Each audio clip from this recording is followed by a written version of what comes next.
Assalamualaikum dan salam sejahtera. Anda bersama saya lagi, Ira Junirham di Warta Berita Pagi ini bersamaan 14 Jun 2022 di Sabah Hits Online TV. Teruskan ke tajuk utama. Masalah sekolah tumpang akan diselesaikan. Usahawan IKS Sabah cetus semangat baru. Cubaan bunuh diri gagal lagi.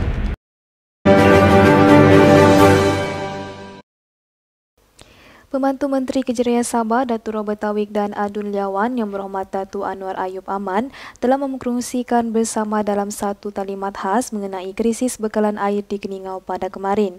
Dalam perbincangan tersebut, lebih tertumpu kepada laporan-laporan mengenai gangguan bekalan air di daerah ini selain mengesan setiap kelemahan sistem bekalan yang terganggu status pengeluaran air semasa, kekangan dan penyelesaian jangka pendek dan panjang serta cadangan penambahbaikan yang perlu dipertimbangkan dengan segera.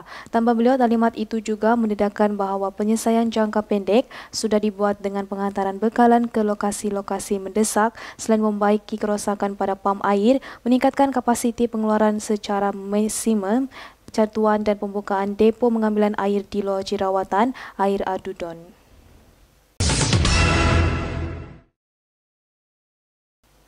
Usaha mencari penyelesaian isu pendatang tanpa izin di negeri Sabah tidak harus diperlekehkan, sebalik memberi ruang untuk melaksanakan tugas ini dengan sempurna. Difahamkan terdapat tuduhan beberapa pihak yang cuba memanipulasikan usaha pemimpin kerajaan dengan memberi kenyataan tidak berasas dan menyebarkan fitnah untuk mengelirukan rakyat. Ketua Biro Murastah Sabah, Kong Son Choi berkata, semua pihak perlu memahami dengan lebih jelas bahawa kerajaan negeri perlu melaksanakan pendataan secara digital terhadap warga asing di Sabah dan hal ini sangat penting agar segala maklumat dapat disatukan dalam pangkalan data yang memudahkan untuk melaksanakan secara efektif. Serta beliau juga berharap dengan adanya kerjasama agensi-agensi penguatkuasa kerajaan, persekutuan dan negeri, isu PTI di negeri ini dapat ditangani dengan baik.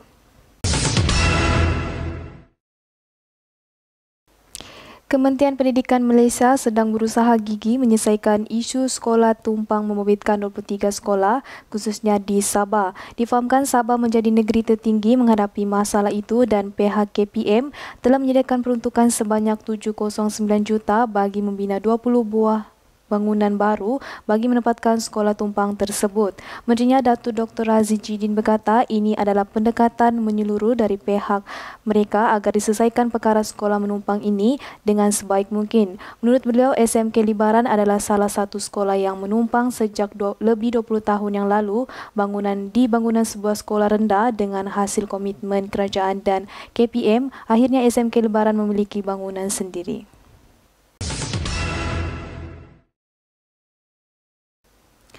Pembaikan jalan sepanjang 45 km ke Kampung Panggaraan di Mukim Tatalan yang rosak akibat banjir telah siap dan kini boleh dilalui kenderaan sejak Ahad yang lalu. Kerja-kerja pembaikan kecemasan telah dimulakan beberapa minggu yang lalu dan kenderaan dari Keningau kini boleh menggunakan jalan itu untuk ke Kampung Panggaraan. Timbalan Menteri Kerja Raya Datuk Arthur Joseph Kurup berkata, pembinaan semula 5 jabatan yang dihanyutkan oleh disebabkan banjir akan mengambil sedikit masa lagi. Hal ini menunjukkan bahawa keprihatinan kerajaan dan agensi kerajaan untuk memastikan kerja-kerja pembaikan dipercepatkan demi manfaat penduduk kampung. Kembali selepas ini.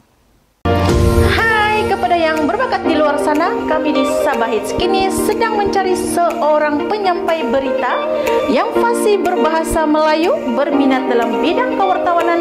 Serahkan bakat anda di Sabah Hits Online TV. Mungkin anda adalah yang kami cari. Untuk maklumat lanjut, boleh menghubungi kami, teruskan nombor yang tertera.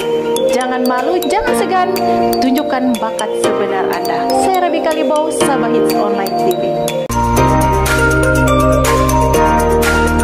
994 juta telah dirampas hasil pertemuan bagi mengenai penyelesaian isu pendatang tanpa izin KL. Kali-kali demikian mengambil Bertemu kembali. Kelahiran anak Sabah yang merupakan pengusaha IKS Sabah dan juga peserta kursus ikan masin dan hasil laut telah menghasil produk ikan masin yang dikenali sebagai sambal ikan masin yang mudah disediakan dan hal ini dapat memudahkan orang ramai untuk menyediakan juada bersama keluarga. Rozairi Zamzam, pengusaha IKS Sabah berkata, beliau menyuruh kepada semua golongan belia untuk menyertai program daripada Jabatan Sumber Manusia di mana pelbagai tawaran yang akan disediakan dengan program sebegini dapat meningkatkan mutu kualiti khususnya ekonomi negara dan juga dapat memberi manfaat kepada semua golongan. Hinggalah hari ini dan saya juga menjadi usahawan yang berjaya. Yakinkan saja itu kata diri kita. Kita sebenarnya touch pada diri kita, yakin pada diri kita sendiri dan kita dengan kelemahan yang ada kita tunjukkan kepada kita yakin boleh. Sebenarnya saya adalah usahawan lahir daripada orang yang susah, boleh berdiri di atas bakat sendiri. Dan saya juga mengucapkan ribuan terima kasih kepada Ketua Menteri Sabah, Datuk Haji Ji Muhammad Noor dan Datin Julia Salah sentiasa membantu usahawan Sabah. Bagi saya, memulakan kerjaya ini hanya menggunakan RM5,000 dan sebagainya menjadi tulang belakang kepada usahawan-usahawan Sabah. Kepada usahawan-usahawan di luar sana, kita bersatu hati, kita kena berani dan menegakkan kebenaran walau di mana anda berada. Dan saya juga mengucapkan ribuan terima kasih sepanjang saya mengikuti JPSM, saya di Adun N14, Adun Pantai Dalit dan di Adun Sulaman. Saya berterima kasih kepada PL kita yang bertungkus lumus untuk saya dan berterima kasih kepada unit kepimpinan N12. Dan sekian daripada saya menasihatkan kepada anda, bermula daripada orang susah, kita juga akan menjadi senang kalau tawakal kepada diri kita. Dan bagi saya, selepas hari ini kita memproses ikan masin ini, saya juga akan mengajar di kawasan saya juga menjadi coach kepada saya kerana saya juga bermula daripada minyak urut. Hari ini saya juga salah seorang pengasas kosmetik di Sabah dan saya juga mempunyai aromatic mobile spa di Sabah. Contohnya saya bermula dari GPSM minyak urut, hari ini saya sudah ada mobile spa bergerak. Dan saya juga yakin anda di luar sini, tentukan keyakinan anda, jangan berhenti di sini. Orang bilang lumrah kehidupan kita hidup daripada yang susah, baru kita kena senang. Dan sekian, terima kasih dari saya. Dua orang wanita berdepan detik cemas apabila tersesat semasa melakukan aktiviti riada dengan mendaki Bukit Helang di belakang kawasan sebuah pusat beli belah di Jalan UMS di sini pada petang kemarin. Menurut Pusat Gerakan Operasi Bomba Sabah, panggilan kecemasan berhubung kejadian itu diterima menerusi talian MIRS 999 pada jam 6.15 petang. Sepasukan anggota diketuai Pegawai Operasi, Pegawai Bomba Kanan 2, Laupen Noir daripada Balai Bomba dan Penamat Lintas terus bergegas ke lokasi kejadian. Tambah beliau, pihak mereka berjaya menjumpai kedua mangsa yang berusia 26 dan 27 tahun itu pada jam 8.33 malam dalam keadaan selamat di kaki bukit berkenaan, dan pasukan bomba mengiringi kedua mangsa turun ke bawah bukit dengan selamat dan diserahkan kepada pihak polis untuk tindakan selanjutnya serta operasi ditamatkan pada jam 9.03 malam. Kembali selepas ini. Hai kepada yang berbakat di luar sana, kami di Sabah Hits kini sedang mencari seorang penyampai berita yang fasih berbahasa Melayu, berminat dalam bidang kewartawanan. Serahkan bakat anda di Sabah Hits Online TV. Mungkin anda adalah yang kami cari. Untuk maklumat lanjut, boleh menghubungi kami terus ke nombor yang tertera. Jangan malu, jangan segan, tunjukkan bakat sebenar anda. Saya Rabi Kalibau, Sabah Hits Online TV. 994 juta telah dirampas, kasih peluang bagi nilai penyelesaian isu kedatangan tanpa izin KL. Pada kali ini demikian mengambil. Bertemu kembali. Seorang wanita warga asing yang sedang hamil cuba membunuh diri dengan cubaan terjun ke sungai dari sebuah jambatan di Kampung Ansip, Keningau di sini pada kemarin.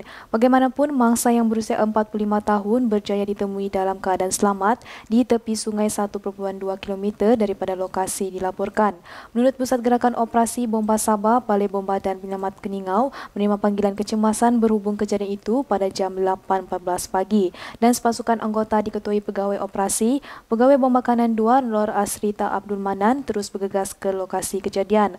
Mangsa dilaporkan dalam keadaan selamat diberi rawatan awal unit IMRS bomba di lokasi dan diserahkan kepada pihak polis untuk tindakan selanjutnya. Sekian saja untuk edisi pagi ini. Saya Rishin Irham, Sabah Hits Online TV. Assalamualaikum dan salam hormat.